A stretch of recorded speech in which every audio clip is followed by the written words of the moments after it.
Una cosa que no llegamos a ver el último día es precisamente el concepto de funcional. Está hasta en el título de la asignatura, de nuestra técnica metodológica, y es un concepto que es más elusivo y más complicado de lo que parece. Entonces, aunque no vamos a entrar a fondo, en realidad el concepto de funcional se define en teoría de conjuntos. Una función es un conjunto de pares ordenados tales que su segunda coordenada está determinada por la primera. ¿Sí? Dicen que no se ve el PowerPoint. ¿Que no qué? Que no están viendo el PowerPoint. No, lo que pasa es que el PowerPoint, para los que no estáis aquí presentes, está colgado en Moodle. Porque así lo podéis ver muchísimo más claro y muchísimo más tal, porque aquí esta cámara tiene una, no sé si lo habríais visto los que hayáis visto la grabación de la anterior clase, pero esta cámara a veces cambia la luminosidad y entonces se desvanece lo que hay, luego vuelve y todo este tipo de cosas. Esa es la razón por la que de antemano os cuelgo el PowerPoint en Moodle, para que los que no estáis aquí podáis ir siguiendo bien el PowerPoint, bien la cámara, en función de lo que vayamos tratando. Entonces, lo que buenamente podáis ver por pantalla, bien, como seguridad o red de seguridad, tenéis el fichero PPTX completo en el Moodle colgado. Lo bajáis en un instante. ¿Aclarado? Muchas gracias. Designada. ¿Qué estaba diciendo? Bueno, pues eso, que el concepto de funcional, si nos metemos a fondo, es un concepto muy complejo. El concepto de función es uno de los más esenciales en toda la ciencia, empezando por la matemática, absolutamente crucial en teoría de números, y luego tiene pues un montón de derivaciones, entre las cuales se encuentra la nuestra. No vamos a meternos en esas honduras. Si a alguien le apetece, que me lo comente y lo hablamos. Lo que vamos a hacer es aclarar algunos usos del concepto de función que conviene que distingamos. Para nuestros propósitos, insisto. Y esto ya empieza a no hacerme caso otra vez. Pongo demasiado esto. Ajá. El concepto de algo funcional tiene varios sentidos que están emparentados, pero que conviene que mantengamos algunas distinciones de grano grueso.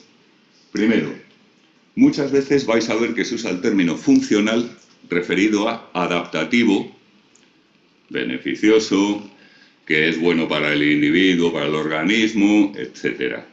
En este sentido se contrapone a desadaptativo. Esto genera confusiones a veces porque, como veremos enseguida, algunos conceptos funcionales están definidos como funcionales y, sin embargo, resultan desadaptativos para el organismo. ¿De acuerdo? Segunda noción. Los elementos de nuestro análisis como elementos funcionales. Esto es algo en lo que yo creo que algunos de vosotros ya os insistí en primero. Pues esa cosa está a su rollo. Por ejemplo, un reforzador... Hola, Paula. Tercera persona que reconozco con mascarilla. Estoy orgullosísimo de mí mismo. Un reforzador no es un reforzador porque tenga unas características especiales en cuanto a suceso que sean intrínsecas. Un reforzador es un reforzador porque juega ese papel en una cadena. Y si ese mismo suceso lo ponemos en otro sitio, no es un reforzador. ¿De acuerdo? Es su función. Pensad en el villano de la película. El villano puede ser un tío, una tía, un tío pero asiático, un grupo, una máquina, Terminator, o incluso una idea abstracta, pero hace el papel de villano. Bueno, pues un reforzador, lo mismo, hace el papel de reforzador y como estímulo o suceso en general puede tener las características morfológicas, etcétera, las que sean. Puede ser una respuesta haciendo el papel de reforzador. Puede ser un estímulo haciendo el papel de reforzador. Puede ser... Si hace el papel es un reforzador. Sí, funcionalmente. Cumple esa función.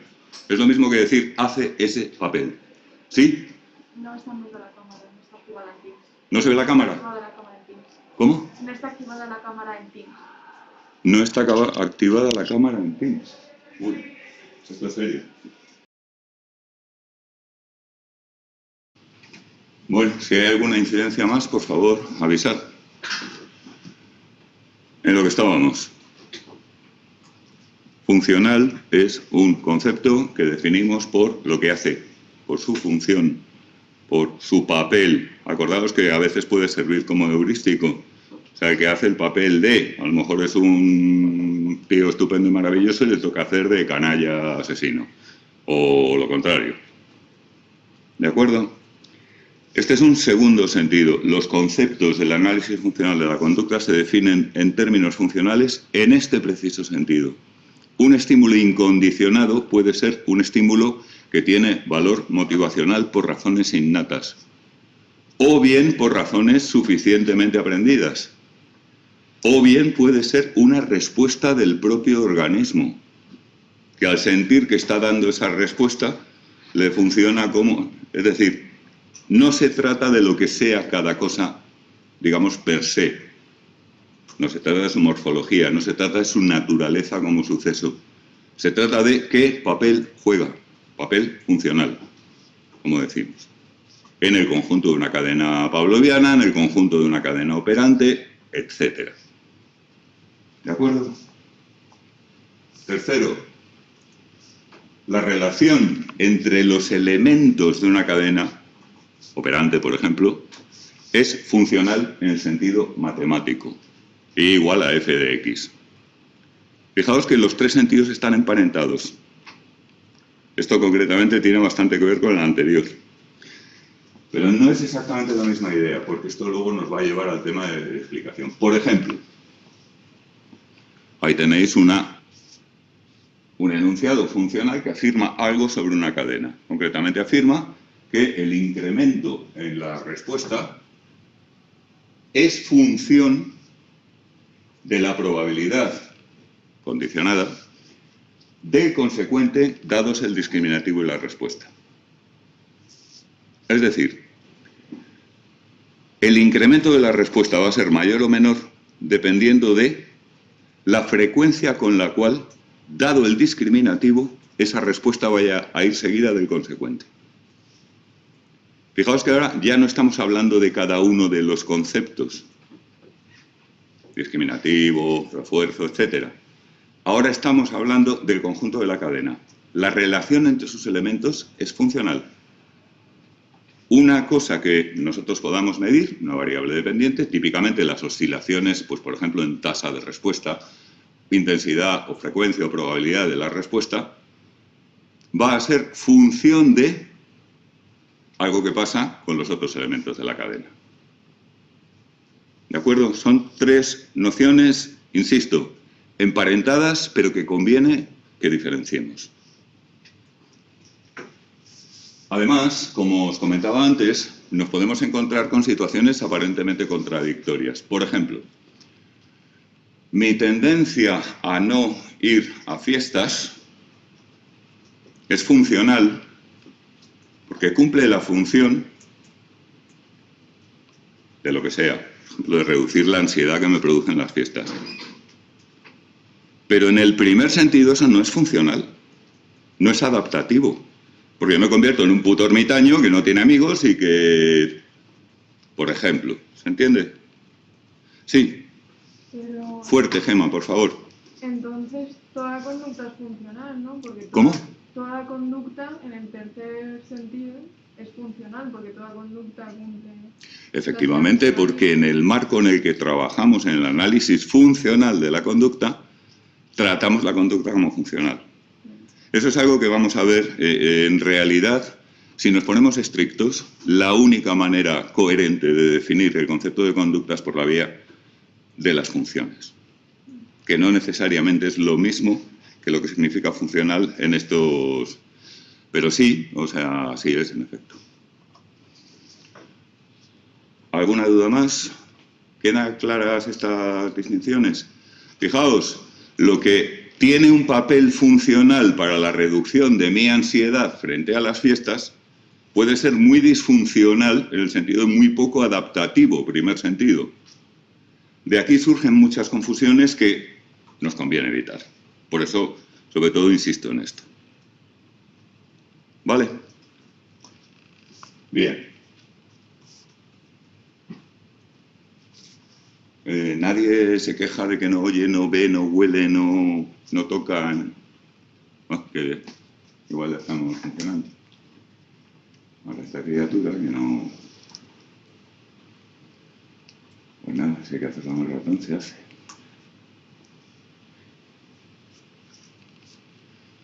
Una relación funcional, en el tercer sentido, es compatible con una relación causal.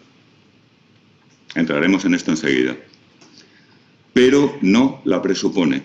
No necesariamente es una relación causal. Si yo digo que el cambio en la conducta del organismo es función de tales y cuales estímulos, reforzadores, ¿puedo estar haciendo una afirmación causal o no? Puedo estar intentando hacer una afirmación causal y que eso no cumpla los requisitos de una afirmación causal. Puedo no querer hacer una afirmación causal. ¿De acuerdo? El concepto de relación funcional es más amplio que el de relación causal. Podríamos decir que una relación causal es un tipo muy particular de relación y que una relación funcional es un tipo más amplio. ¿Entendido? ¿Queda alguna duda con esto? Volveremos sobre ello porque, por supuesto, está en el núcleo de la materia que nos ocupa, sobre todo en sus aspectos más abstractos. Pero esta distinción, por favor, que esté muy clara. Es la típica mierda que os pondré en pregunta test en el maldito examen al final de la asignatura. Más claro no os lo puedo decir.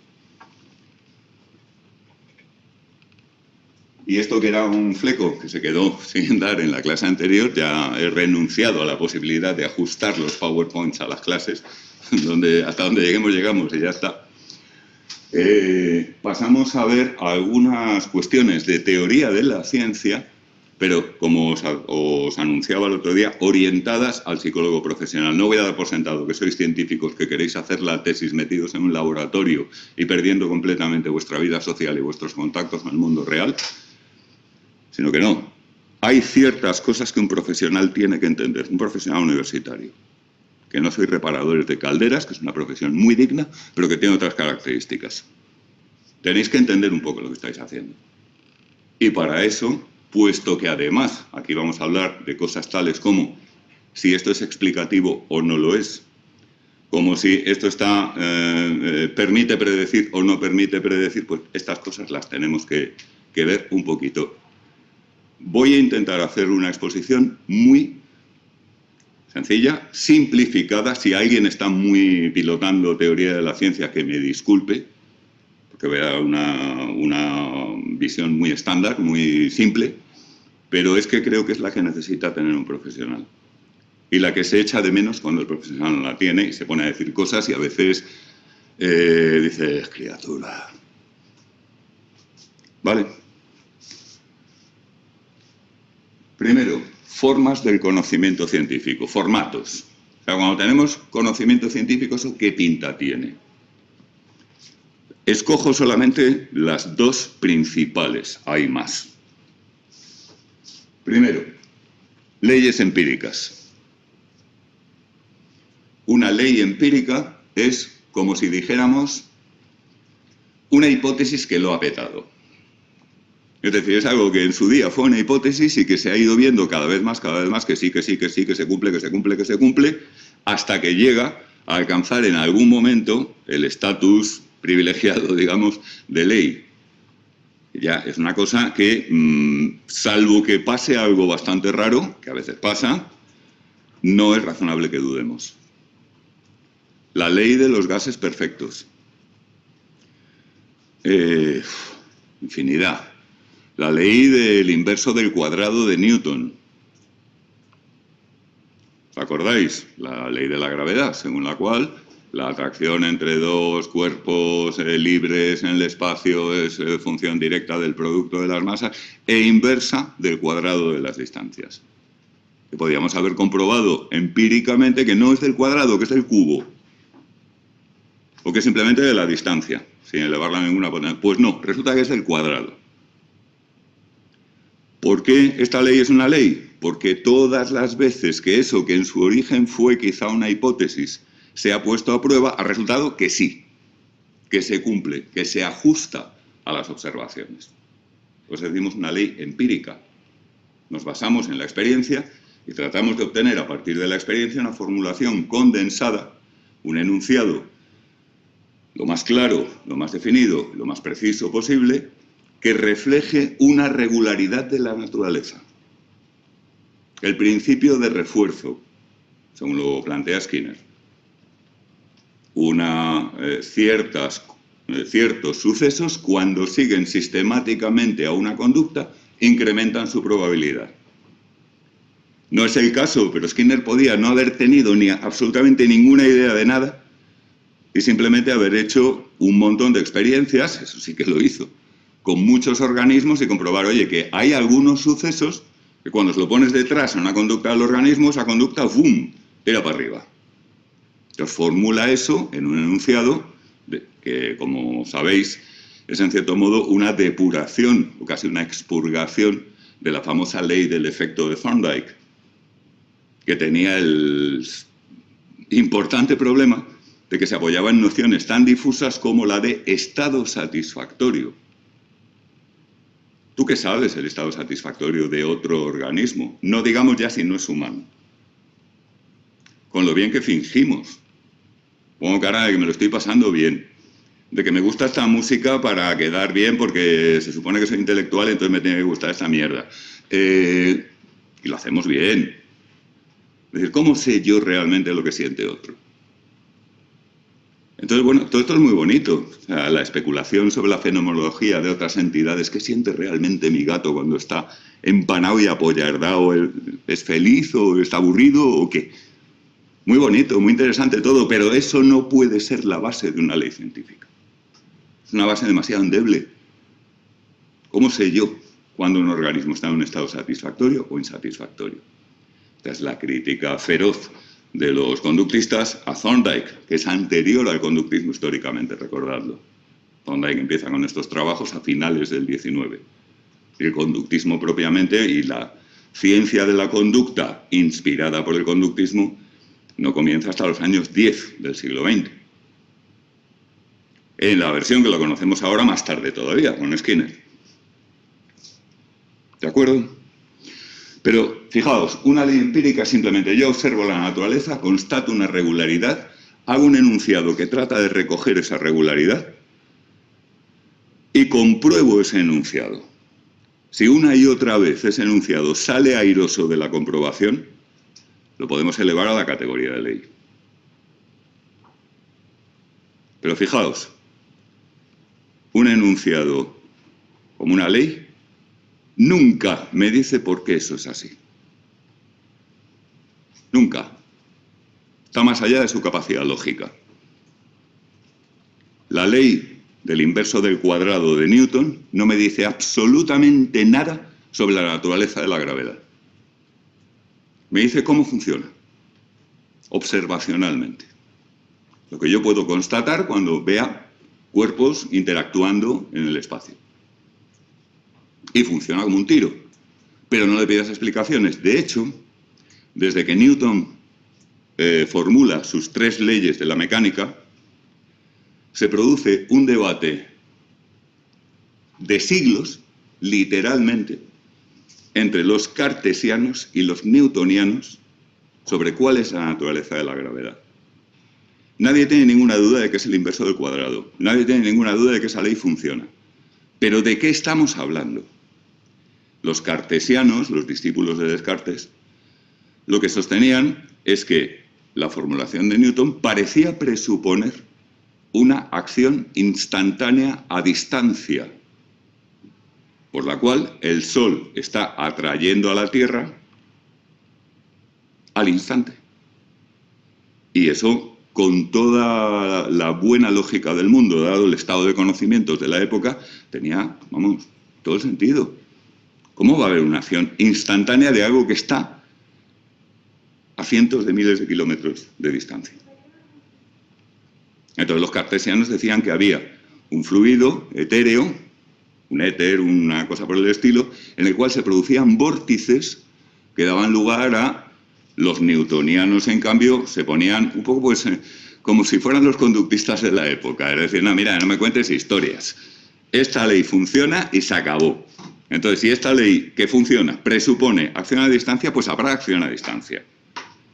Esta polémica es preciosa porque hilaron muy fino.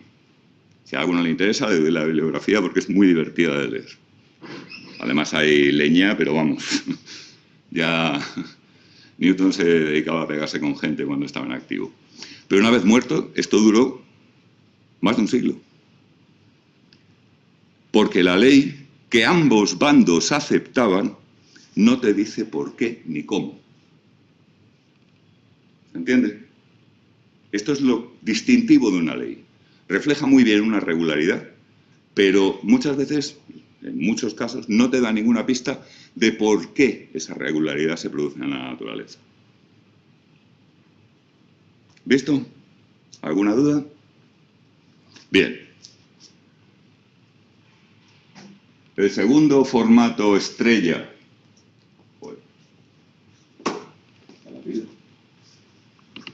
del conocimiento científico son las teorías.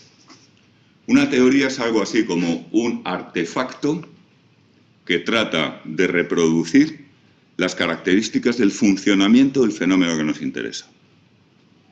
Una teoría es, por tanto, en cierto modo, y a veces se le llama así, un modelo o una maqueta o una especie de reconstrucción más o menos racional, más o menos inteligible, típicamente simplificada, de la estructura del fenómeno que nos interesa.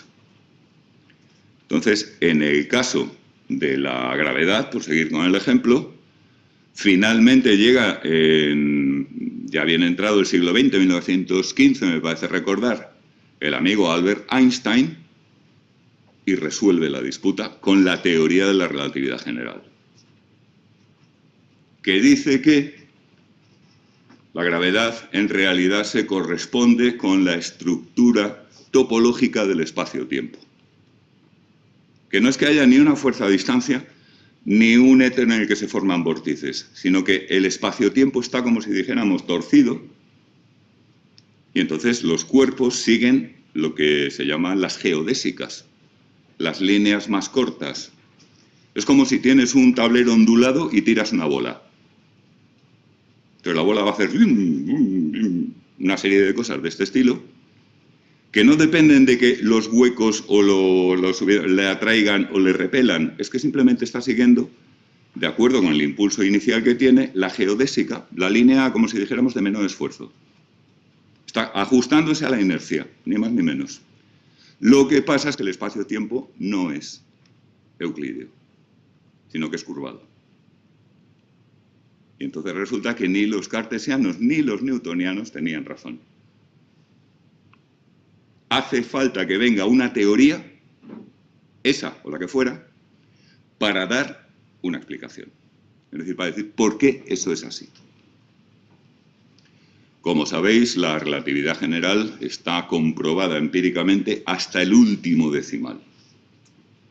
Prácticamente no presenta anomalías, siempre y cuando no nos vayamos a las escalas más micro. Si nos metemos en el nivel subatómico, casca. Y ese es el gran trauma de la física hoy. No tenemos manera de conciliar matemáticamente lo que sabemos del mundo subatómico, quarks, etcétera, con lo que sabemos del mundo macroscópico. El cosmos, las interacciones de los planetas, etcétera. Y las nuestras propias en nuestro mundo, que comparado con los quarks es muy macroscópico. ¿Entendido? Fijaos que teorías y leyes dan tipos distintos de respuestas. Una ley te dice lo que hay. Una teoría te dice lo que debería haber y por qué. Lo que cabría esperar. La teoría de la evolución. Un conjunto muy grande de enunciados que te dice la razón por la cual hay tanta variedad en la biología, que es el punto inicial de pregunta por el cual Darwin y Wallace llegan a esta teoría. ¿Cómo se explica la variabilidad del mundo? Claro, tenemos los relatos de tipo, pues por ejemplo, religioso, que nos dicen que hay una divinidad que creó, que dijo, venga, vamos a hacer monos. ¿Y cuántos monos hago? le preguntaron una vez a un gran biólogo que si la biología nos decía algo sobre Dios. A Haldane, lo citaba el otro día, un biólogo brillantísimo y superborde, ¿os acordáis? Y Haldane contestó que le gustan mucho los escarabajos. Pues claro, la cantidad de especies de coleópteros que hay es monstruosa. Entonces, si eso lo ha creado un dios, tiene enchufe especial a los escarabajos, no cabe duda. Sí, fuerte, por favor. ¿Son las teorías anaxiológicas? No, eso no es fuerte. ¿Verdad? En plan... Imagínate que me estás regañando, y me odias. No sé si la palabra era esa, anaxiológica. ¿Cómo? La palabra de en plan de que... O sea, siempre decías que el conocimiento científico era, no era valorativo. En plan de las teorías... No, tampoco. Científico. Una teoría es anaxiológica. Como anaxiólogo lo pongo ahí porque creo que en alguna diapo sale. Una teoría te dice las razones por las cuales, según esa teoría, pasa lo que pasa, se observa lo que se observa, lo que cabe predecir respecto a tal, etcétera. Pero una teoría científica, ojo que el término teoría también es polisémico, una teoría científica nunca te va a decir lo que debes hacer, o lo que está bien, o lo que socialmente es más aceptable o más justo. Eso es otra historia. Insisto en la polisemia de la teoría, porque se habla, por ejemplo, pues de la teoría de Hume, se habla de teorías en filosofía, por ejemplo. Y ahí, en filosofía, una teoría es normalmente un conjunto de enunciados que trata de dar una es que no quiero decir explicación, pues no tiene por qué serlo, pero de dar cuenta coherentemente de algún conjunto de cosas. Lo especial de las teorías científicas es que no solamente se formulan, sino que se contrastan. Es decir, cuando tenemos la teoría de Einstein, nos vamos a comprobar pues si efectivamente se da el caso de que la luz se curva al pasar junto a grandes masas gravitatorias. Y así es. Que si el perihelio de mercurio, no sé qué, y así es. ¿Se entiende? Sí. Pregunta Lucía que si las teorías no están conformadas por leyes. Pregunta Lucía que si las teorías no están conformadas por leyes. Sí, en muchos casos. De hecho, en la mecánica de Newton se habla muchas veces de la teoría mecánica de Newton. Y la teoría mecánica de Newton son 3 leyes, fundamentalmente. Sí, absolutamente. Lo que ocurre es que esas 3 leyes y sus relaciones entre sí, tanto lógicas como empíricas, constituyen un armazón que ya sí es susceptible de explicar por qué pasa lo que pasa, a diferencia de una ley suelta. ¿De acuerdo? Por otra parte, una teoría no tiene por qué estar hecha por leyes. Una teoría se puede formular como un modelo matemático que tú le das un conjunto de valores a las variables independientes, calculas los valores de las dependientes y ahí dentro no hay ninguna ley. Pero te puedes encontrar con que el vector de las variables dependientes, es decir, el conjunto ordenado de los resultados que da la teoría para las variables dependientes, dadas las independientes, se ajusta más o menos bien, razonablemente bien o maravillosamente bien a las observaciones empíricas. ¿De acuerdo? Con lo cual, la interpretación de esa teoría te puede dar una respuesta a por qué o cómo funciona ese fenómeno. Pero sí, absolutamente. Bueno, en muchos casos, en física, por ejemplo, es muy típico, una teoría es un conjunto de leyes. La teoría del electromagnetismo de Maxwell es un conjunto de leyes del campo electromagnético. ¿Listo, Lucía? Lucía era, ¿verdad? Gracias. ¿Algo más? ¿Hasta aquí? Bien. Acordaos de esto porque, por ejemplo, una de las cosas que vamos a tener que comentar es que y esto creo que os lo ha contado Jesús ya, os lo va a contar pronto, de entre las distintas variedades de la filosofía conductista que hay, algunas son declaradamente ateóricas, incluida la que es dominante, la skinneriana. Skinner dice que teorías para su padre. Nosotros lo que necesitamos, un poco lo que decíamos el otro día al hilo de la inducción, lo que necesitamos es observaciones rigurosas, muy bien hechas y tal, de tal forma que vayamos discerniendo las leyes que rigen el comportamiento de los organismos. Y no necesitamos ninguna teoría que nos diga cómo funciona un organismo por dentro, ni por fuera, ni por ninguna parte. ¿Se ve? Hay otros conductismos minoritarios. Por ejemplo, a mí me gusta mucho Staddon, que se autodenomina incluso explícitamente conductismo teórico. Staddon, con 2 Ds.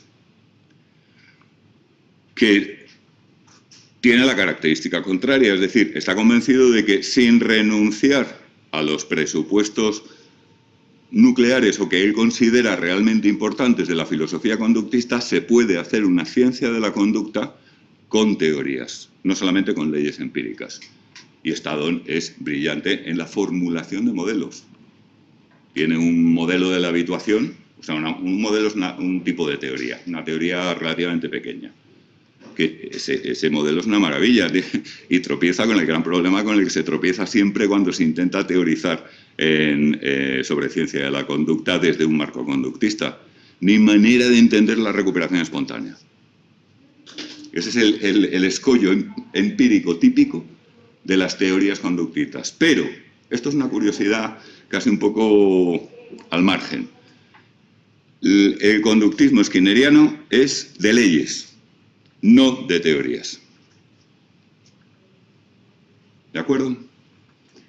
Como veis, las teorías y las leyes nos ofrecen, como conocimiento científico, distintas cosas.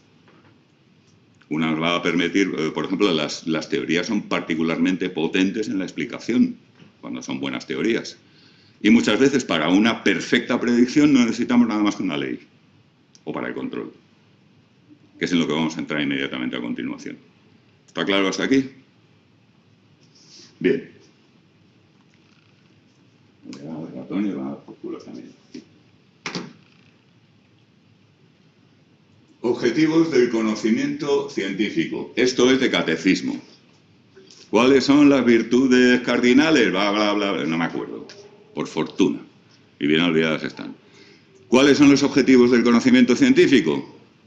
Descripción, predicción, explicación y control del fenómeno objeto de estudio, que en nuestro caso es la conducta. ¿De acuerdo? Vamos a entrar un pelín en ello porque luego vienen las discusiones sobre si esto es realmente explicativo o es una pseudoexplicación. Vais a encontrar en el manual, cuando finalmente caiga, que hay puntos en los cuales se habla de cosas pseudoexplicativas. Aquí no vamos a decir si eso está bien dicho o mal dicho. Lo que vamos a intentar aclarar es qué significa. ¿De acuerdo?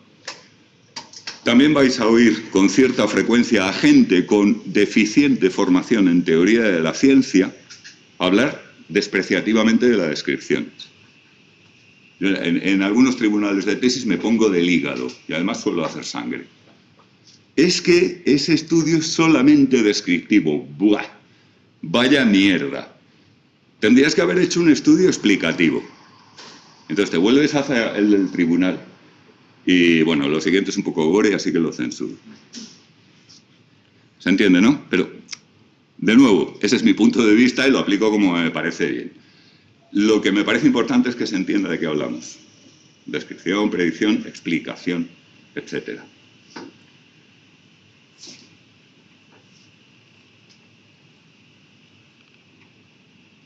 Empezamos por la descripción. En el mundo pasan cosas. Suponemos. ¿Alguien ha visto Matrix? ¿Qué sabemos del mundo? El gran filósofo Hilary Putnam, de finales del siglo XX, hablaba de la perspectiva del ojo de Dios. Es decir, hay gente que se cree que puede hablar del mundo directamente. Y ahí se aplica el viejo adagio empirista. Nada en la mente que no estuviera previamente en los sentidos. El acceso que tenemos al mundo es única y exclusivamente a través de aferencias sensoriales. Estimulación. Y ojo, ahora fijaos, no estamos hablando de psicología, sino de epistemología. Es decir, no estamos hablando de un sujeto humano cualquiera que hemos pillado para el laboratorio. Estamos hablando del científico o del filósofo. El acceso que tienes a ese supuesto mundo es a base de... Os acordaréis de los duros tiempos preselectividad, de Descartes y la posibilidad de que haya un genio maligno, pues por ejemplo un conductista o un filósofo francés, que nos esté engañando para que nosotros creamos que hay un mundo que en realidad no hay y todo este tipo de cosas. Es posible. Es decir, no tenemos manera intelectualmente solvente de refutar ese tipo de escepticismo de forma tajante.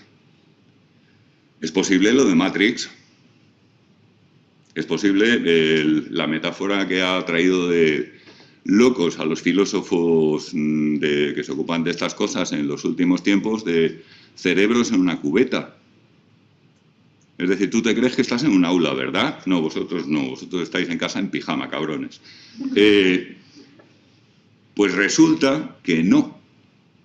Que tu cerebro, tu cuerpo ya no existe. Lo han comido los gusanos o los dragones, lo que sea.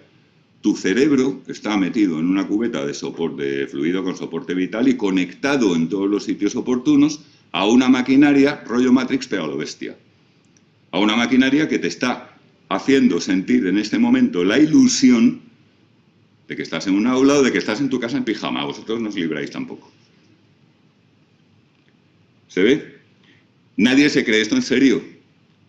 Pero una cosa es eso y otra cosa es refutarlo. Refutarlo en el sentido en que se refutan las cosas en ciencia o en lógica. Definitivamente. Ese argumento no existe. No hay manera. Hay una película española, Abre los ojos, de Amenábar. No sé si alguien la habrá visto. Os la recomiendo. Es una película, es una rayada de principio a fin, absoluta, pero de las rayadas buenas, o sea, de las que... Y además luego pues, te puedes tirar unas tertulias divertidísimas al hilo de lo que pasa ahí. Una de las cosas que pasan en una escena de la película es que dos personajes están en una terraza de Madrid. Una terraza de Madrid, imaginamos en la Castellana, por ejemplo, o en los tiempos en que no había mascarillas y podíamos sentarnos donde nos daría la gana. Que volverán, joder. Y uno le está intentando convencer al otro de que todo es ficticio. Joder, pues si yo veo a la gente, oigo los coches, huelo la contaminación, fíjate esa paloma. Típica situación, verano, un poco tarde, ya por la noche, que está aquello petado, que hay muchísimo público, bullicio, en fin, que os voy a contar. Y entonces el otro personaje le dice, diles que se callen. Y el protagonista dice, callaos. Y entonces todo el mundo que está ahí se queda callado y mirándole, como esperando instrucciones. Era ficticio. Y él tenía el control, aunque no lo sabía. Precisamente el otro personaje es una especie de terapeuta que le está intentando hacer entender que está en una situación ficticia. En fin, para esto podríamos citar mitos y narraciones, todas las que queráis. Todos pensamos naturalmente que hay un mundo ahí fuera del cual dependen nuestras sensaciones y que ese mundo nos envía una estimulación que es la que da lugar a que nosotros eventualmente podamos llegar a tener conocimiento de algo de lo que pasa en ese mundo. ¿Vale? A lo que llega a nuestros receptores lo solemos llamar cosas tales como aferencias sensoriales o experiencia sensorial bruta o cosas por el estilo. Es simplemente pues esa energía, pues por ejemplo luz reflejada en esos gilipollas que tenemos ahí o en las flores del campo o en lo que sea, que accede a nuestras retinas, o bien ondas de presión en el aire generadas por el mundo hipotético que está más allá de nuestra sensación, que llega a nuestros tímpanos y así sucesivamente. ¿Vale? Las aferencias sensoriales, como comentaremos enseguida, son completamente inmanejables hasta que les damos algún tipo de tratamiento, que es fundamentalmente clasificación. Es decir, nosotros no estamos vírgenes frente al mundo, como quieren los empiristas ingenuos. Nosotros ya más a la manera kantiana, tenemos una manera de clasificar lo que nos viene. Una manera de, como si dijéramos, cajetines donde meter cada fragmento o pauta o trozo de experiencia. A la interacción de ese esquema conceptual que ya tenemos y las aferencias sensoriales en un momento dado, es a lo que llamamos descripción. Yo recibo una estimulación bruta, que son ondas electromagnéticas, ondas de presión en el aire, etc. Y categorizando eso puedo llegar a hacerlo inteligible. Eso es la descripción. Tanto la científica, que tiene condiciones adicionales, como veremos enseguida, como la percepción en general. Fijaros que en el lado izquierdo voy poniendo un poco pues, los equivalentes psicológicos de estos conceptos epistemológicos o científico-teóricos, como prefiráis. Hay un cacao ahí con que es teoría de la ciencia, filosofía de la ciencia, gnoseología, teoría del conocimiento. Pasamos. ¿De acuerdo? La descripción es el primer paso lógico, no necesariamente cronológico, de cualquier forma de conocimiento, insisto, científico o no. Tú no puedes conocer directamente nada a partir de, sin más, la sensorialidad pura que te llega a tus receptores. Hay que aplicarle algo. Una vez que hemos aplicado ese algo, tenemos una descripción y entonces tenemos, como si dijéramos, un primer paso de conocimiento. Claro que descripción suena literario, Azorín, o estos autores que son brillantes dando descripciones hasta obsesivo-compulsivas de hasta los últimos detalles de algo. No, en este caso lo usamos de una forma más general. La descripción es simplemente la aplicación de algún esquema conceptual, que puede ser uno de muchísimos, a la experiencia sensorial que recibimos.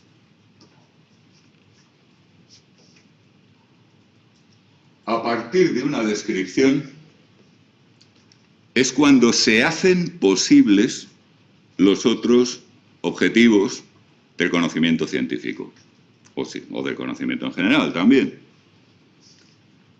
El control, la predicción y la explicación. Por esto, os decía antes que me parece sencillamente ridículo y una demostración de ignorancia el desdén hacia estudios descriptivos, análisis descriptivos, descripción en general frente a la explicación. Pero chaval, si la explicación no puede existir sin una descripción previa. Es un poco lo que os decía el otro día de la habituación. Si a un organismo le amputamos la capacidad de habituación, ese organismo es incapaz de condicionarse. Porque está tan absolutamente loco reaccionando a todo lo que tiene a su alrededor que no va a detectar el discriminativo frente a otros infinidad de estímulos a los que también está respondiendo y que además no le da tiempo. Pero bueno, la habituación es una chorrada que se ve así un poco marginal, pero no. En el proceso real no es así. Pues aquí pasa lo mismo. Sin descripción no hay nada. Sin el input sensorial del mundo, por decirlo así, y su hasta cierto punto clasificación en algún esquema conceptual, no podemos ir más allá. ¿Entiende? La explicación muchas veces, y ahí hay interacciones que no he pintado. Esto no deja de ser, vuelvo a disculparme con los que ya piloten de esto no deja de ser una simplificación que pretende ser heurística y orientada a profesionales, ¿de acuerdo? Faltan muchas flechas. Luego la predicción puede afectar a la explicación, el control puede ser más o menos posible dependiendo de... y así sucesivamente. ¿De acuerdo? Pero tenerlo muy claro. Primero está el mundo, luego está lo que el mundo suelta en términos de radiación. Luego está lo que hacen nuestros receptores con eso. Luego está lo que hacen nuestros sistemas conceptuales o categoriales para ordenar, clasificar o dar sentido a ese input sensorial bruto. Y entonces podemos empezar a hablar de que si explicamos, que si controlamos, que si predecimos. Y solo entonces. ¿Ok?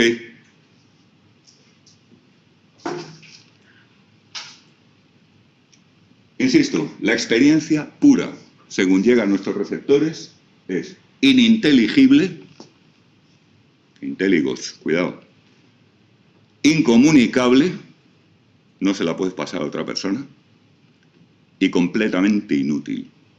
No sirve para nada. Es decir, el empirismo ingenuo es ingenuo. Es ingenuo. O sea, eso de... y fijaos que esta actitud no hace falta remontarse a Berkeley. Esta actitud la encontramos hoy.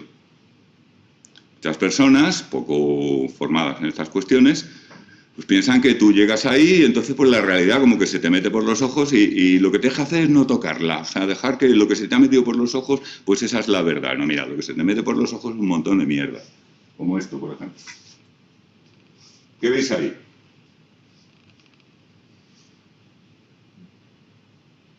Fijaos, os estoy pidiendo una descripción. Eso se parece mucho más a lo que hay en tus retinas que un señor, una cámara, un perchero, porque eso ya es resultado de la aplicación de un esquema conceptual. Esto se parece mucho más a lo que tienes en tus retinas y en tiempo dinámico, pues esto.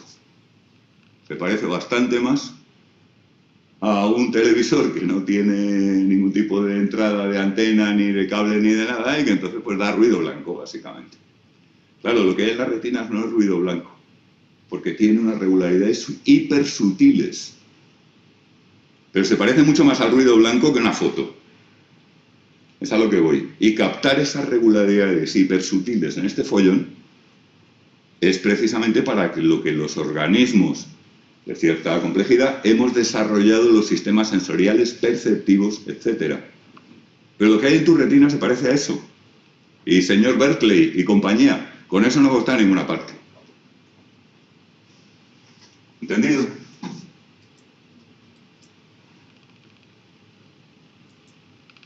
Para que podamos conocer algo del mundo, es imprescindible que esa experiencia bruta, según llega, pase por esos filtros. Pues no solamente el esquema conceptual, que es la última etapa, sino por todo el aparato de sensación, percepción, etc. Sí, diga usted, pero dígalo fuerte. A ver, es que a lo mejor me estoy guiando un poco con los conceptos, pero... o sea, primero recibimos la información sensorial y eso, aparte de los filtros que has dicho ahora, pasa por clasificarlo dentro de los esquemas conceptuales que tenemos. Pero los esquemas conceptuales que tenemos no nacemos con ellos, ¿no? Los vamos desarrollando con el tiempo. Efectivamente, a ver, la idea kantiana original es que con algunos esquemas conceptuales sí nacemos. Espacio, tiempo, etcétera. Hombre, Kant, pues ya Kant es un monstruo y un grandísimo filósofo, pero ha habido mucho que matizar a sus aportaciones desde entonces. Sí, tienes razón, esto es un proceso que lo estoy describiendo linealmente de forma lógica, pero es un proceso interactivo. Es decir, los conceptos, tus sistemas conceptuales, los muchísimos que tienes, se van formando un poco en función de qué tal funcionan para clasificar la experiencia, de con qué gente los puedes compartir. Los esquemas conceptuales frecuentemente son compartidos por comunidades, son aprendidos de distintas maneras, en fin, es un proceso muchísimo más complejo que como lo estamos describiendo. Vale, pero entonces previamente cuando tenemos desarrollado un esquema conceptual específico, percibimos las cosas igualmente, aunque sea esa sensación bruta que dices, ese sin filtrado ni nada, lo percibimos igualmente y no lo percibimos como algo que no exista, como, o sea... No, claro, efectivamente. Eso es un intento, lo que ponía antes, la imagen de antes, de mostrar el tipo de cosa que tenemos en la retina. Pero claro, es que después de la retina y antes del esquema conceptual hay muchas cosas.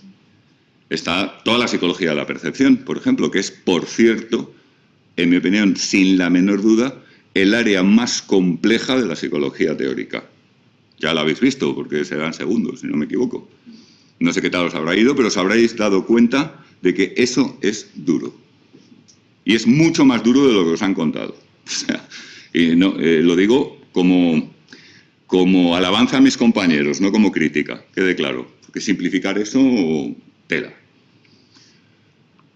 Finalmente, llegamos al nivel del esquema conceptual. Por ejemplo, suponte que tú eres una súper experta en circuitos integrados y yo no tengo ni idea.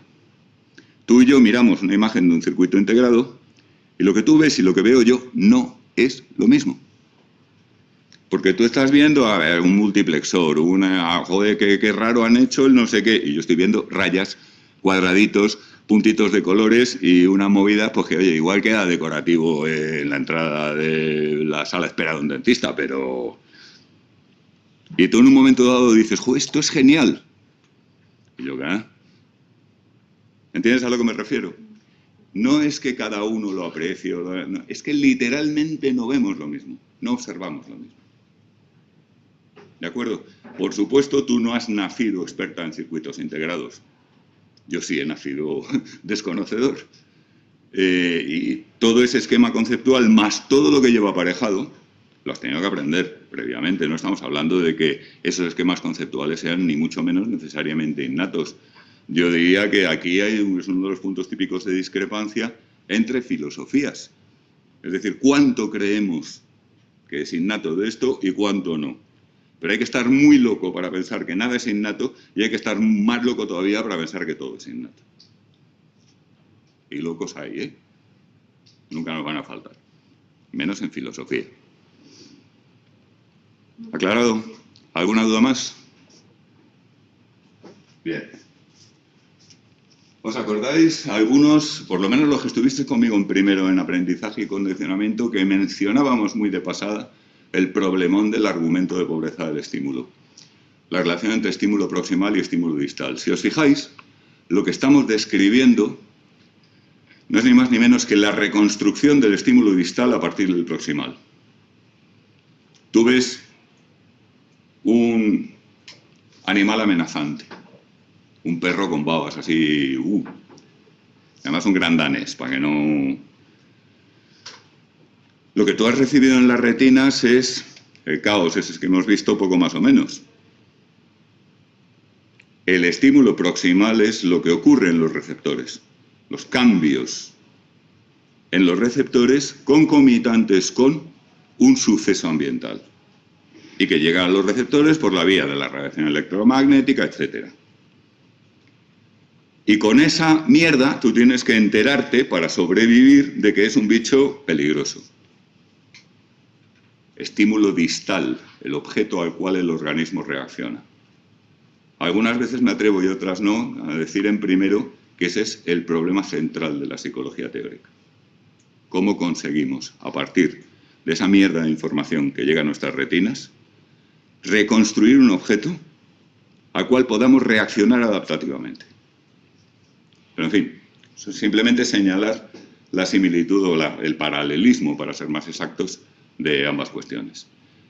Pues a nivel del organismo individual es eso, cómo rehacemos, cómo reconstruimos el estímulo distal a partir de la paupérrima información proximal que recibimos. En el plano epistemológico, y por tanto el de la teoría de la ciencia, la cuestión es cómo el científico, ¿qué hace el científico para clasificar adecuadamente ese input sensorial de tal manera que le permita la mejor predicción, la mejor explicación y el mejor control posible sobre su objeto de estudio? Como veis, es paralelo. ¿Claro? ¿Alguna duda?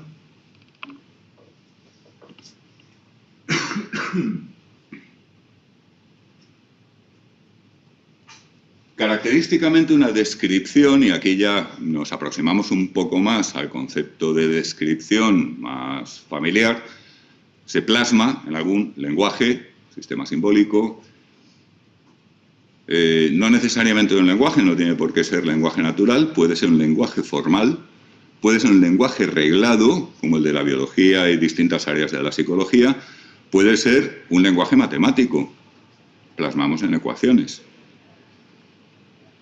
¿De acuerdo? Pero la descripción viene de ahí, fundamentalmente, de la interacción entre ese input crudo sensorial, ininteligible, etcétera, y un sistema categorial que es capaz de extraer pautas de él y de clasificar esas pautas en algo articulado o articulable. Cuando finalmente lo articulamos en un formato expresable, ya hablamos de una descripción pata negra, es decir, formulada, expresada, comunicable, compartible, susceptible de debate, susceptible de mejora colectiva y todas estas cosas que son las grandes virtudes, más ya desde el punto de vista social, de la empresa científica.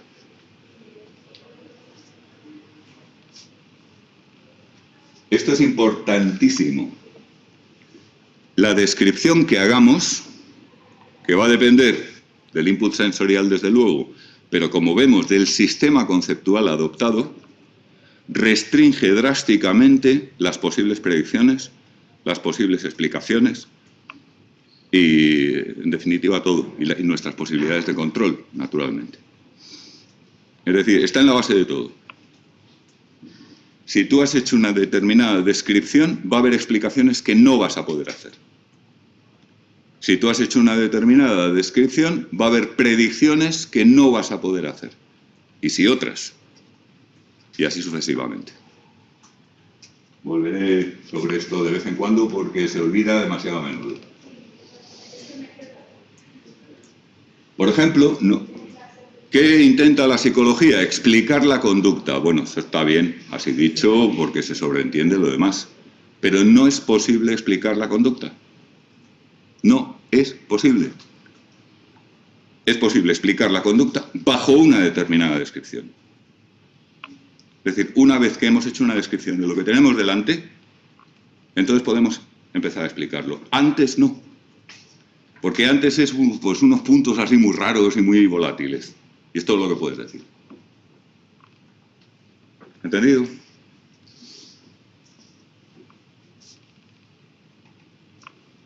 Venga, describidme.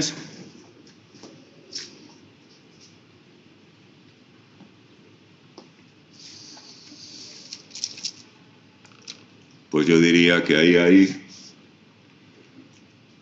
pues un cubo de Necker de líneas blancas gordas superpuesto a unos círculos negros. Pero también puedo decir que hay una serie de formas negras parcialmente curvas, parcialmente rectilíneas, sobre un fondo blanco. O puedo decir que ahí hay uno de los enigmas de la existencia humana plasmado en un formato pseudo-artístico que recicla las ilustraciones de las enciclopedias pedantes. O puedo decir, fijaos la cantidad de cosas que puedo decir. ¿Se entiende, no? Entonces, claro, en el caso de la primera descripción, yo puedo preguntarte, ¿y por qué a veces veo el cubo como si fuera del fondo bajando a la izquierda y otras veces lo veo como si fuera subiendo del fondo a la derecha? El cubo de Necker. Pero es que si yo no he metido el cubo de Necker en mi descripción, si mi descripción ha sido estos son manchas más o menos negras sobre...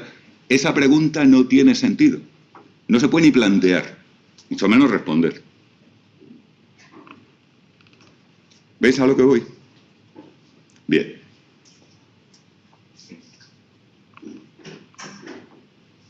¿Qué veis ahí?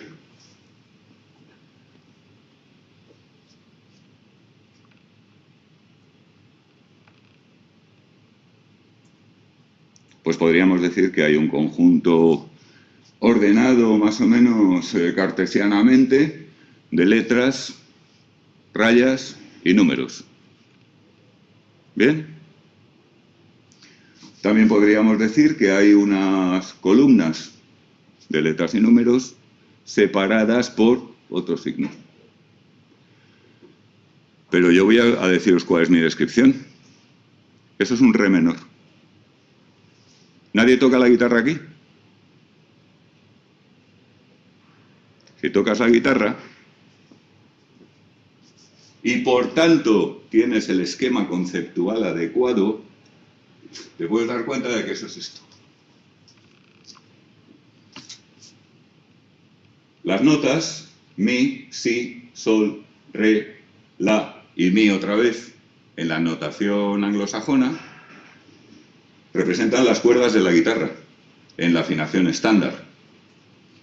Cada línea es una cuerda, y el número te dice en qué traste estás pisando.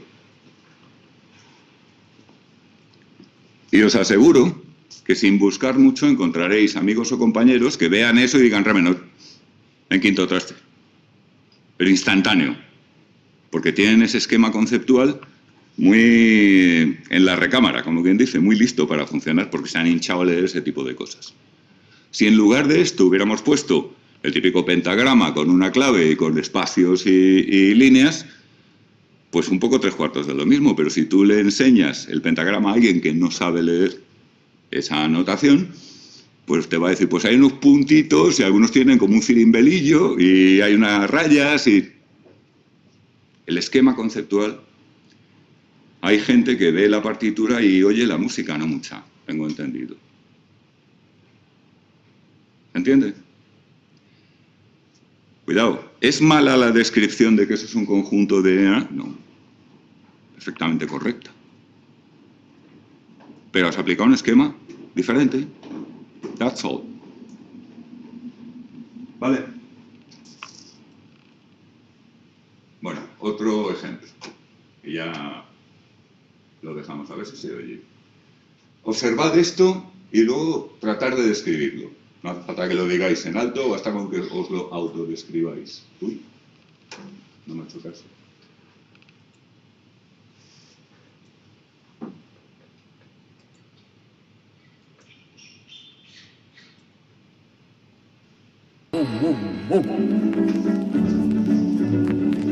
Dos o 3 minutos, no os preocupéis.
Muy bien. He buscado un vídeo lo más, un poquito raro, para que no apliquéis inmediatamente el esquema conceptual que nos sale a todos de buscar la historia, de buscar la narración. Esto es una coreografía de Philippe de Couffle, uno de los coreógrafos más reputados del mundo. Es una obra de juventud. Estás silenciado. ¿Cómo? Que estás silenciado, no te están oyendo. ¿Qué qué? Que estás silenciado, no te están oyendo. Ah, vaya, es que probablemente esto nos ha quitado el audio. Vuelta a la clase. Os decía que esto es una obra de juventud del famoso Philippe de Couffle, que entre otras cosas ha hecho a la coreografía de ceremonias de inauguraciones de olimpiadas y movidas de esas.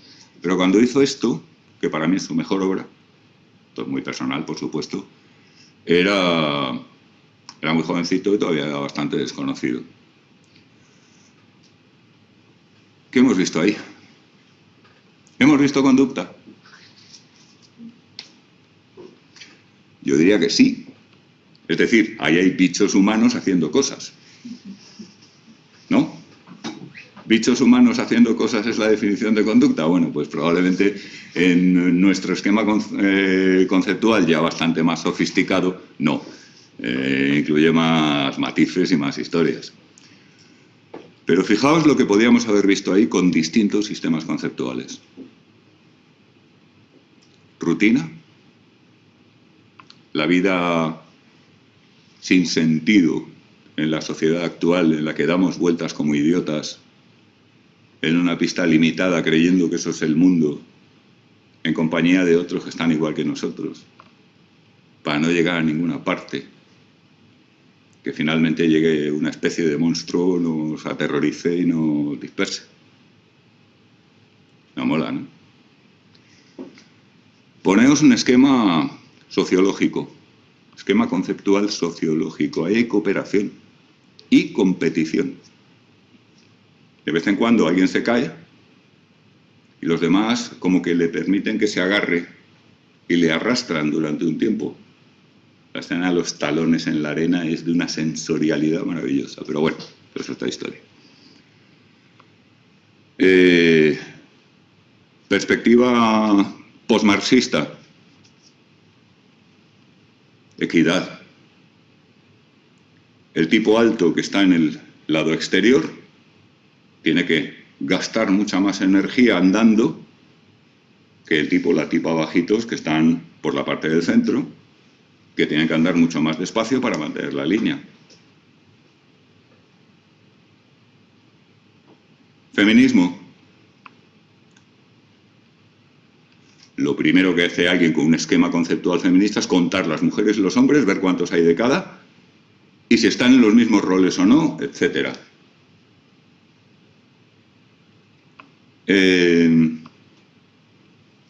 ¿Cuántos más esquemas conceptuales y, por tanto, cuántas más descripciones podíamos sacar de esto? Sí. Yo tengo una duda. Fuerte. Siempre que describimos lo interpretamos con un esquema, entonces una descripción no puede ser objetiva, ¿no? ¿O sí? Una descripción no puede ser objetiva. En absoluto. Nunca. Imposible.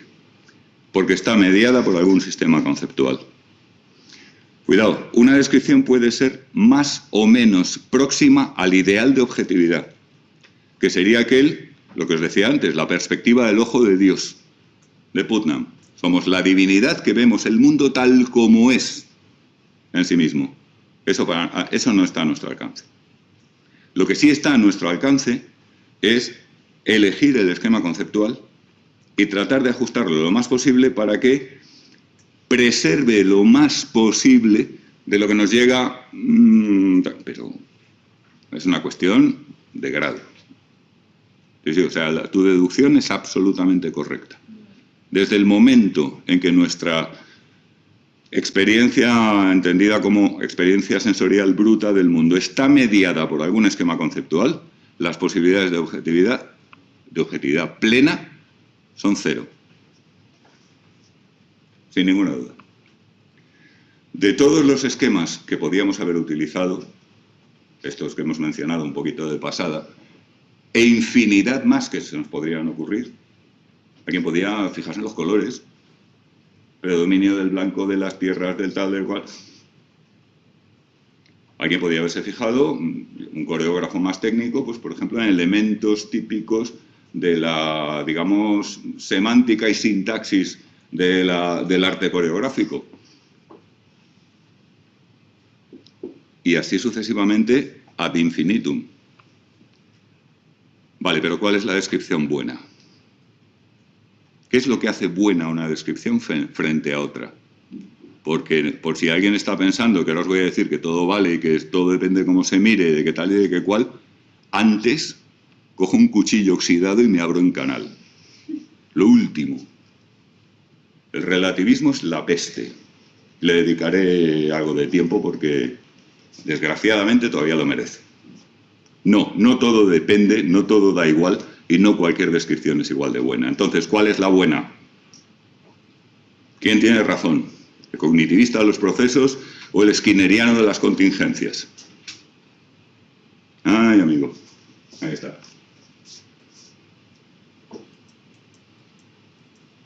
De cualquier fenómeno, entendiendo por fenómeno ese impacto sensorial bruto en este caso, siempre podemos hacer varias descripciones aproximadamente correctas. Más o menos aproximadamente correctas. Más o menos correctas.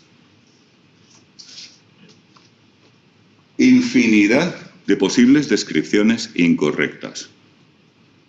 Si yo digo que lo que acabamos de ver es una representación pentadimensional de la topología de Riemann, pues eso es una soberana estupidez. No es una descripción, es una descripción pésima. Si yo digo que eso es el estado térmico del pie izquierdo de Scarlett Johansson cuando estaba grabando tal escena, pues es una estupidez también. Una descripción mal. La inmensa mayoría de las descripciones que podemos hacer son basura. Y con esto espero que quede claro que de relativismo nada. ¿Vale? Una descripción es buena dado un propósito. ¿Para qué estoy haciendo esta descripción? Quiero modificar conducta, quiero pintar un cuadro, quiero estudiar anatomía humana o quiero componer una canción. ¿Se entiende? Fijaos, todo esto es así. Siempre va a haber varias descripciones razonablemente correctas o más o menos correctas, quizá unas más que otras, dependiendo del criterio que adoptemos. Porque recordad que no tenemos el ojo de Dios. No podemos comparar nuestra descripción con cómo es el mundo en realidad sin ninguna descripción. Eso nos está vedado. Por eso decimos el ojo de Dios. Podemos decir estupideces hasta el día del juicio por la tarde sobre cualquier cosa. Es decir, cualquier fenómeno admite infinidad de descripciones pésimas, malas, pestilentes, farrapastrosas, cutres, inútiles. Y dado un fenómeno, y dado un objetivo, un propósito, es posible que haya una descripción que sea la más ventajosa, de entre las correctas. ¿Se entiende? Entonces, ¿qué es más correcto? ¿El conductismo skinneriano o la psicología del procesamiento de información? Pregunto, ¿para qué? Por supuesto, te vas a encontrar a ayatolas skinnerianos, siempre Skinner, y te vas a encontrar a ayatolas del procesamiento de la información. Skinner son gilipollas y además tan viejos. Procesamiento de información. Bueno, pues los ayatolas ya sabéis que en ciencia no están muy bien vistos, en general. ¿Se ve? ¿Qué problema tenemos entre manos? ¿Qué objetivo tenemos? Esa es la primerísima pregunta antes de escoger un esquema conceptual para hacer una descripción. Y luego, por supuesto, están los relativistas vomitando estupideces por las esquinas, pero afortunadamente, pues en el contexto de la ciencia, nadie les hace caso. Tienen mucho más éxito en crítica literaria, teoría del arte y otros estudios culturales y otras pseudociencias o no ciencias. nunca vamos a encontrar, o casi nunca, una descripción verdadera. Y si la encontráramos, la reconoceríamos, porque no podemos compararla con cómo es el mundo antes de ninguna descripción. ¿Vale?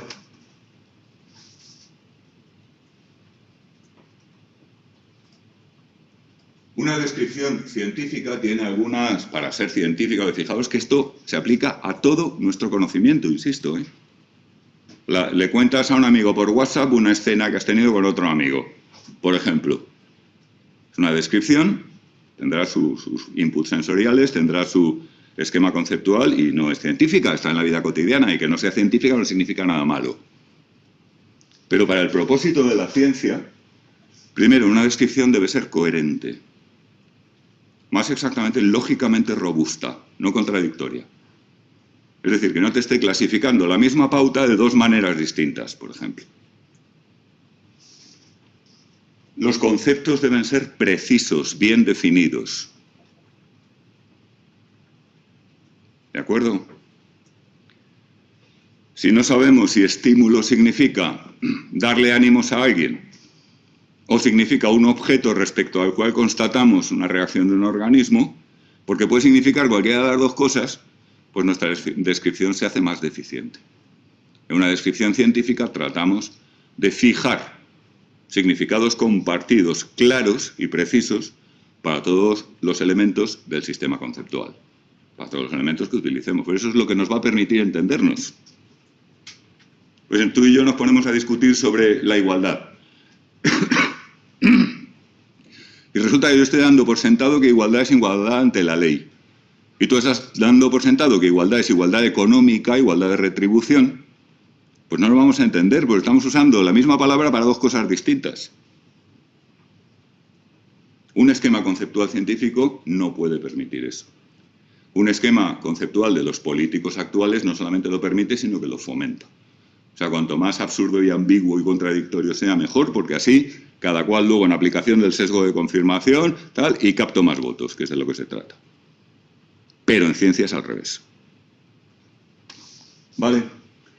De nuevo el palabra, ahí lo tenéis escrito, anaxiológica, una descripción no valorativa. Yo podía haber hecho una descripción de la pequeña escena de Kufler, diciendo que algunos son unos cabrones porque no ayudan a los otros y otros son solidarios porque permiten que los que están mal se agarren a ellos, y al final aparece un ser malísimo, malísimo, malísimo que les estropea la vida a todos. Pues no. Eso no es una descripción científica. Es un poco lo que decíamos el otro día, como si en economía yo dijera que bajar los impuestos está mal.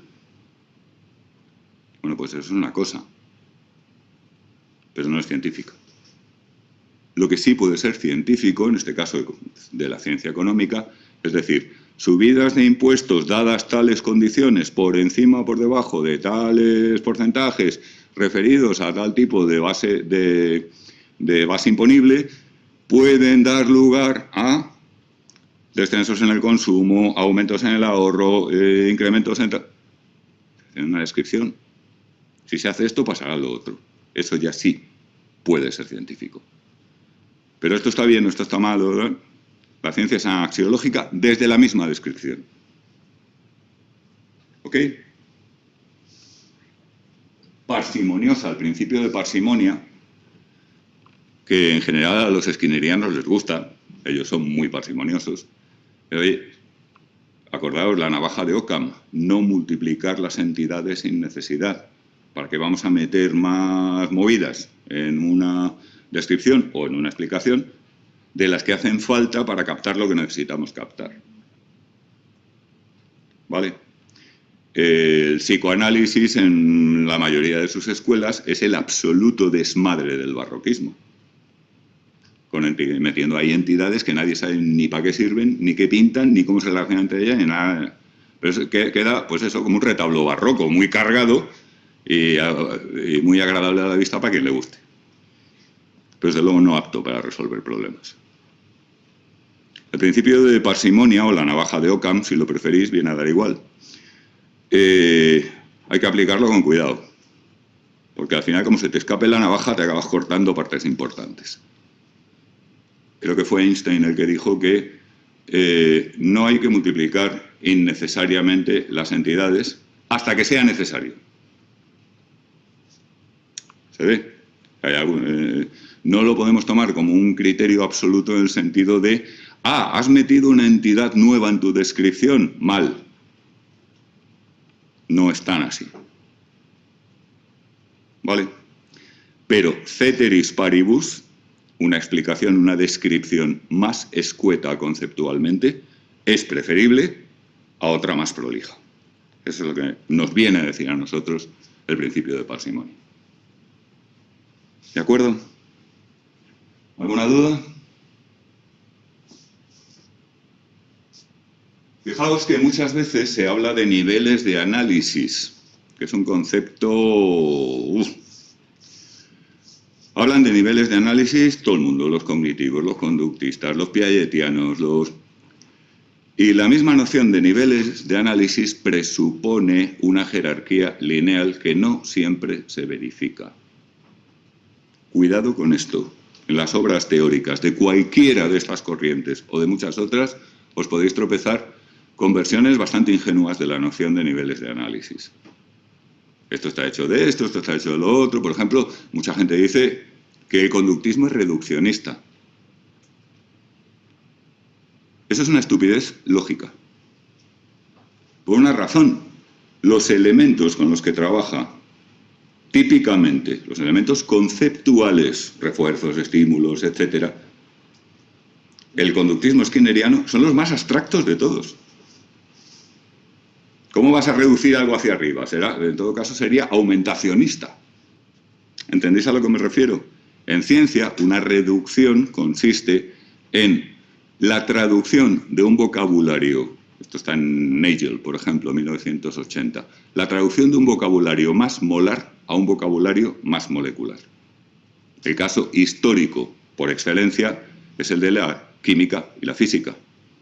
Hoy en día, la química está, hace mucho tiempo, total, completa y absolutamente reducida a la física.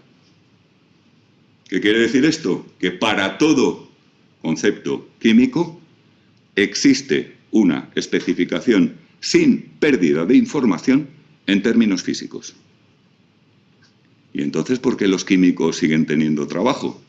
Porque una reducción teórica es una cosa y que ahora resulte que los físicos son los que tienen que preparar los fármacos es otra completamente distinta. ¿Entendéis la idea? Pero la reducción es de arriba abajo. Precisamente, pues los psicólogos más, hablo de psicología fundamental ahora, ¿vale? Los psicólogos de la percepción, cognitivistas típicamente, salvo los gibsonianos, igual alguna habéis tenido a Jacob, trabajan en el nivel molecular que está debajo de la noción skinneriana de estímulo. ¿Se entiende? Pero bueno, al margen de estas precisiones, cuando se habla de niveles de análisis, frecuentemente es mucho más esclarecedor hablar simplemente de tipos de descripciones, de tipos de esquemas conceptuales. Porque además, muy frecuentemente nos vamos a encontrar con no ya la inversión que se da cuando alguien dice que los conductistas son reduccionistas, sino incluso esquemas heterárquicos. Es decir, que hay descripciones que no sabes muy bien si una está encima de la otra o la otra está encima de la una. Esto ocurre hasta en informática, y mira que son máquinas artificiales muy ordenaditas. Imagínate lo que puede aparecer en el estudio de seres vivos, no digamos, de su comportamiento. ¿De acuerdo? De todas maneras, un nivel de análisis implica un vocabulario, por tanto, un esquema conceptual, y prácticamente lo mismo que cualquier tipo de descripción. Solo que esa noción de nivel, a veces, cosas que están unas encima de otras linealmente, pues a veces no, es más confusa que esclarecedora.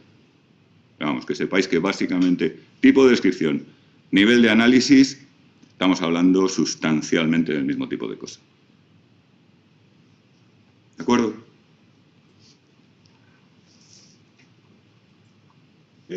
¿Alguien está monitorizando a La masa espectral, ¿se nos oye, se nos ve, va todo bien? No están diciendo nada, así que supongo que va todo bien. ¿O que están todos perdidos? Bien, esperemos que sea tu hipótesis, porque... Dice Lucía que todo bien, así que por lo menos una persona está siguiendo la clase. Ah, fenomenal. Gracias, Lucía. Pasamos al siguiente asunto. Esto lo vamos a tratar muy deprisa. Predicción y control. Siempre bajo una descripción. No se puede predecir conducta. Se puede predecir conducta bajo una descripción. No se puede controlar la conducta. Se puede controlar la conducta bajo una descripción. ¿Vale? Siempre vamos a estar en algún punto intermedio entre las dos posibilidades extremas. Lo trivial y lo imposible. Predicción de vuestra conducta. Vais a permanecer, la mayoría, aquí, todavía, durante unos minutos, sentados, con mascarillas puestas y con una cierta frecuencia escribiendo, bien en teclado, bien en algún otro medio. ¿Qué os apostáis a que es una buena predicción? Ahora viene el típico, me quiere reventar la clase y se levanta y se pone a bailar. Pero no, es una buena predicción. Predicción. Todos los que estáis aquí vais a comer algo en las próximas 24 horas. Alguno igual ya está empezando a echarlo de menos. Esto es trivial. Es decir, estoy haciendo predicciones de vuestra conducta. Vamos. Y ya veréis cómo se cumplen. Si no 100%, 90 y muchos %. Esto es trivial. ¿Se entiende? Predicción imposible. Cantidad de newtons que vas a aplicar a tu sector o sección derecha del cuádriceps de la pierna izquierda cuando te levantes para marcharte de aquí. Imposible. No puedo. Ni con toda la ciencia del mundo. Matemáticas, ciencia de la conducta, fisiología, neurociencia, lo que queráis. No hay Dios que prediga eso. No se puede. Está más allá de nuestro alcance, de lo posible. Y si encima te lo he contado, tú podrías decir, pues se bajo de este gilipollas y me voy a levantar de otra manera. Ese ya es el problema adicional de la realimentación de creencias en el objeto de estudio, que está tratadísimo hasta la saciedad, pero sin ninguna solución muy clara por parte de los, sobre todo de los filósofos de las ciencias sociales. ¿Entendéis a lo que me refiero? Puedo hacer infinidad de predicciones correctas de vuestra conducta, pero que son triviales. No necesito ninguna ciencia para eso. Y puedo intentar hacer predicciones que son imposibles. Con el control, lo mismo. Yo no tengo ni idea de cómo funciona un transductor preamplificador para violonchelo.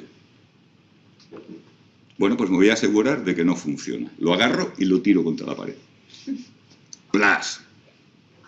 Eso es control. Eso es control porque esa cosa estaba haciendo una cosa y ya la hace. Por mi intervención. Es trivial. Diga usted. Lucía hace dos preguntas. Primero dice, o sea, que no puedo predecir conductas sin más porque serían predicciones... Repite, por favor. Dice que sí, no puede predecir conductas sin más porque serían predicciones vagas. Eso por un lado. Y por otro dice que si necesitamos la descripción de la conducta para poder decir que realmente hemos predicho y no adivinado. Repíteme la primera, por favor. Vamos a ir una por una porque tienen... Dice que sí, no puede predecir conductas sin más porque serían predicciones vagas. No sé si lo habéis oído. No puede... Bueno, si no lo habéis oído lo tenéis en el log, pero para la grabación lo digo. No puedes predecir conductas sin más porque serían predicciones vagas.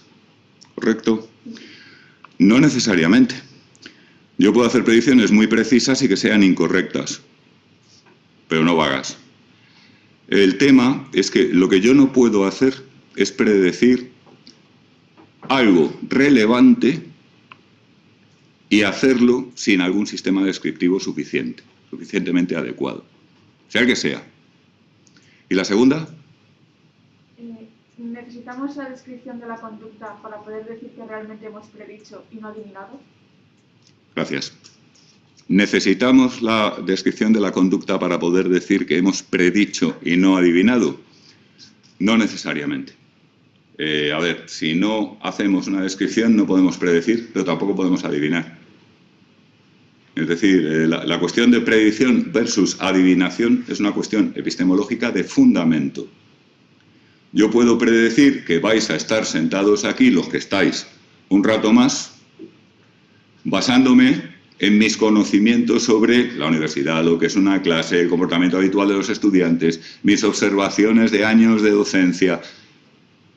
O puedo adivinar que no os vais a mover porque hay un genio maligno que os mantiene espiritualmente empujados con vuestros culos contra los asientos. Esto sería adivinación. Pero en cualquier caso necesito una descripción.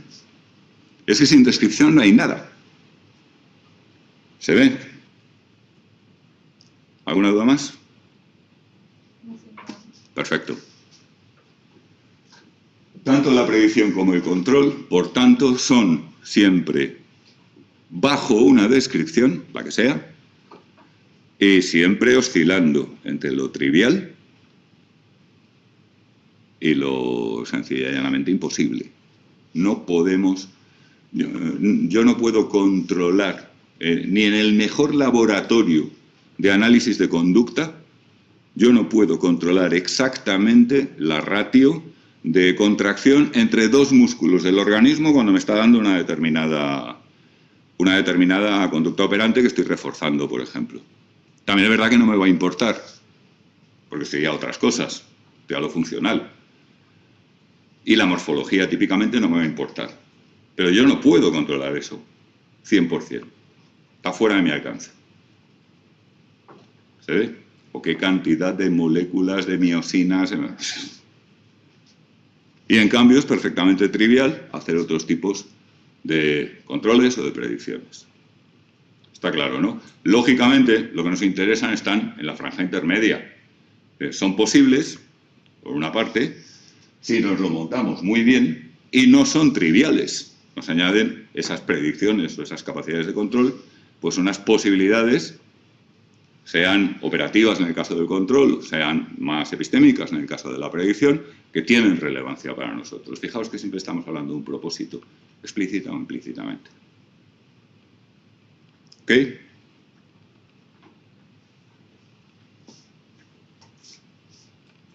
Explicación. Una explicación es una respuesta a preguntas del tipo ¿por qué o cómo? ¿Por qué pasa esto? ¿Por qué ha ocurrido tal? ¿Por qué observamos tal cosa? ¿Cómo funciona esto? Etcétera.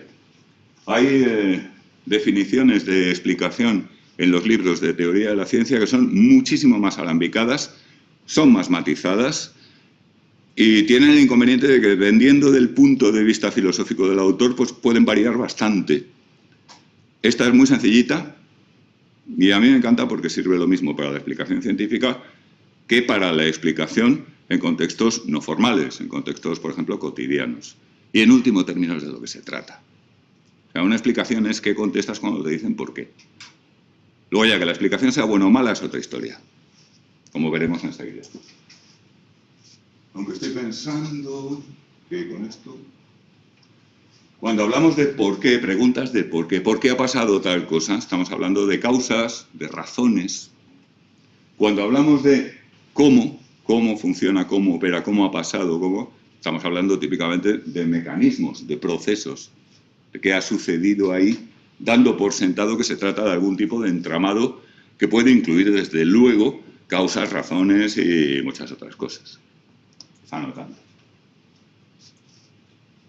De nuevo, no se puede explicar un fenómeno. Se explica un fenómeno bajo una descripción. Ya sé que estoy pesado con esto, pero creedme que es por buenas razones. El lío que tiene la gente que se cree que puede explicar la conducta a pelo es algo que no me gustaría que ocurriera aquí.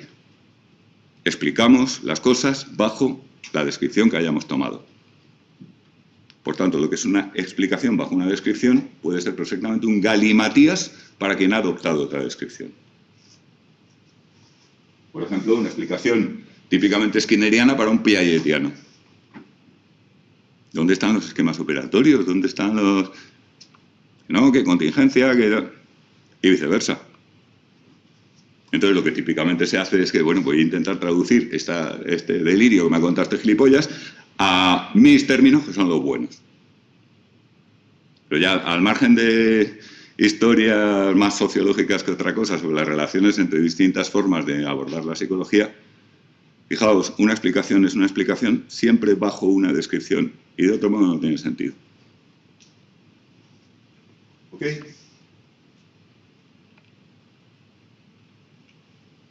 Introducimos estos dos conceptos y ya pasamos al tráiler de la próxima clase.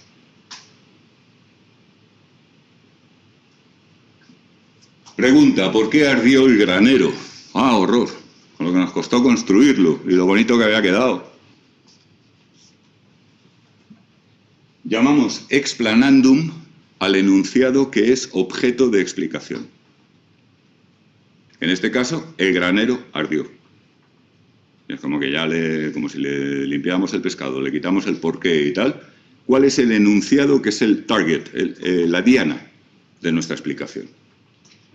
Puede ser un enunciado muy complejo a veces, pero vamos a ceñirnos de momento al caso sencillo, que es, ¿por qué ardió el granero? Es una pregunta que nos da claramente como explanandum aquello que hay que explicar, el enunciado, el granero ardió. Quizá esto os parezca puntillosidad lógica.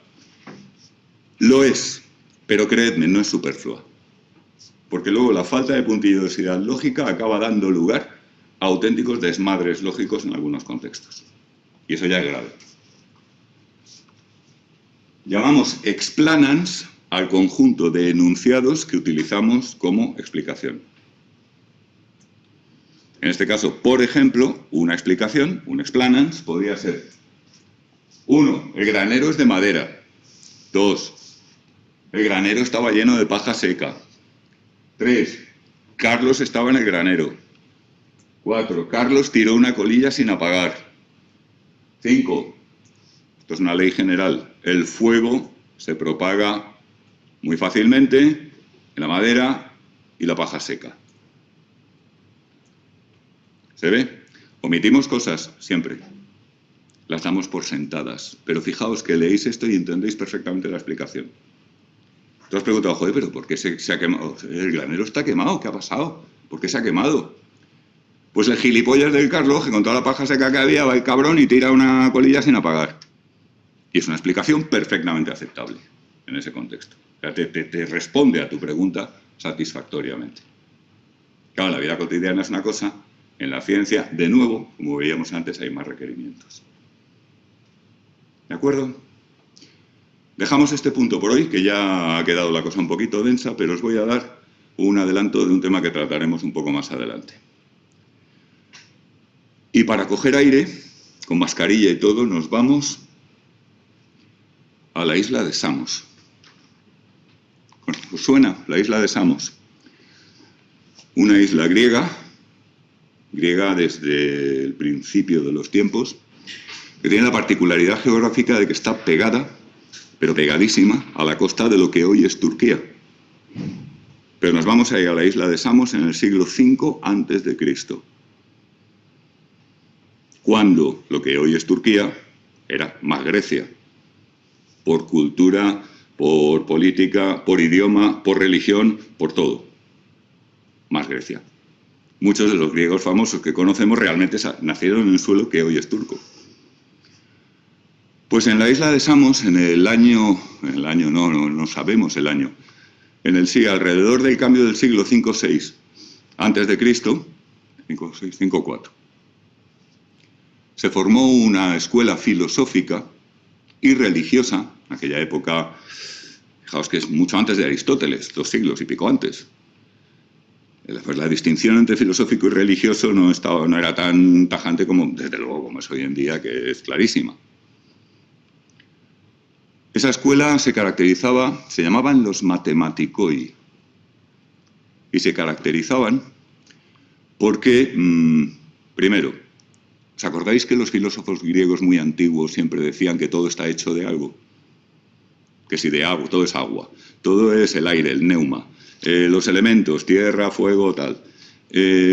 Bueno, pues los matematikoi decían que la realidad es metafísicamente matemática, que el mundo está hecho de matemáticas, que si indagamos en la ontología profunda de las cosas, nos vamos a encontrar las leyes de la matemática. Creían que el hombre puede fundirse con la divinidad a través de la limpieza, tanto corporal como espiritual, a través del orden, la mesura y de la vida bien regulada. Vivían en comunidad, el núcleo eran cientos, una isla con una población relativamente pequeña. Y tenían un precepto muy curioso, que es que aunque su dieta era fundamentalísimamente vegetariana, vestían todos de lino blanco, y era una escuela, una cosa muy de Samos, por lo visto. Debe ser, se suele pensar en Lesbos como isla feminista, pero yo creo que es Samos, porque los miembros de la escuela eran indistintamente hombres y mujeres. Vestían igual, se comportaban igual, tenían los mismos roles, etc. Digo Samos porque luego, a tiempo después, Epicuro de Samos, otro filósofo, seguía la misma regla. Es decir, se admitía en su escuela indistintamente a hombres y a mujeres. Así que la isla feminista es Samos, por si a alguien le interesa. Bueno, pues estaba prohibido, a pesar de ser vegetarianos preferentemente, aunque no eran vegetarianos de esos talibanes que no comen carne jamás y tal, pero eran muy orientados al vegetarianismo, estaba estrictamente prohibido comer habas. ¿A qué vendrá todo esto? De esa secta y de su amor por la matemática y la importancia que le daban como fundamento metafísico del mundo, se deriva infinidad de descubrimientos matemáticos. El más conocido, que lo conocéis todos, es que si tenemos un triángulo rectángulo, el cuadrado de la hipotenusa es igual a la suma de los cuadrados de los catetos. ¿A que sí que os suena? ¿Cómo se llama esta? Ajá. El líder de esta secta, o escuela, o como lo queráis llamar, era Pitágoras, Pitágoras de Samos. No estás claro si era el autor del teorema que lleva su nombre o simplemente pues, se lo apropió porque era el jefe. No está del todo claro. Pero esto no nos importa. La idea que quiero dejaros hoy de despedida es que todos usamos sin parar el resultado matemático de Pitágoras. Sin parar. Cuando montas una estantería de IKEA, cuando colocas... Tiene una importancia teórica, por supuesto, en la matemática, en la geometría, pero aplicada... O sea, a un arquitecto le quitas el teorema de Pitágoras y se tira por una ventana. Suponiendo que se haya podido hacer la ventana sin el teorema de Pitágoras, que esa es otra. Vosotros y yo y todos usamos y aprovechamos la utilidad aplicada del teorema de Pitágoras. Los matemáticos y geómetras además aprovechan y se sirven de su utilidad teórica, más abstracta. Pero ninguno de nosotros tiene que creer que el mundo está hecho de matemáticas, ni que nos vamos a fundir con la divinidad, ni que tenemos que vestir siempre de blanco, ni muchísimo menos que no tenemos que comer habas. Claro, ¿no? Digo esto porque no me extrañaría que alguna vez oyerais que si tú estás usando el análisis funcional de la conducta, tienes ipso facto que abrazar la filosofía de la psicología conductista. No, por la misma razón que puedes usar el teorema de Pitágoras y comer habas, o vestir del color que te dé la gana. Las aplicaciones que pueden derivar de una corriente filosófica, de unos supuestos propios de esa corriente filosófica, que pueden derivar lógica e históricamente, como es el caso de ambos ejemplos. Esas aplicaciones se independizan. Y yo, que no soy conductista, como seguramente ya habréis advertido, os digo que el uso de una técnica potente, eficaz, fundamental, como el teorema de Pitágoras o la técnica metodológica que es objeto de esta asignatura, se puede perfectamente desvincular de cualquier filosofía. ¿Se entiende? Otra cosa es que, oye, a mí es que yo uso el teorema de Pitágoras y además no me gustan las habas y además me gusta vestir. Perfecto. Pero no hay esa conexión, necesariamente. ¿Entendido? Muchos, la mayoría de los psicólogos en activo, usamos el análisis funcional y no somos conductistas, porque no hace falta. ¿De acuerdo? Pues con esto termino. Gracias. Perdona, Jesús, que me he alargado creo que un poquito. Y buenas tardes.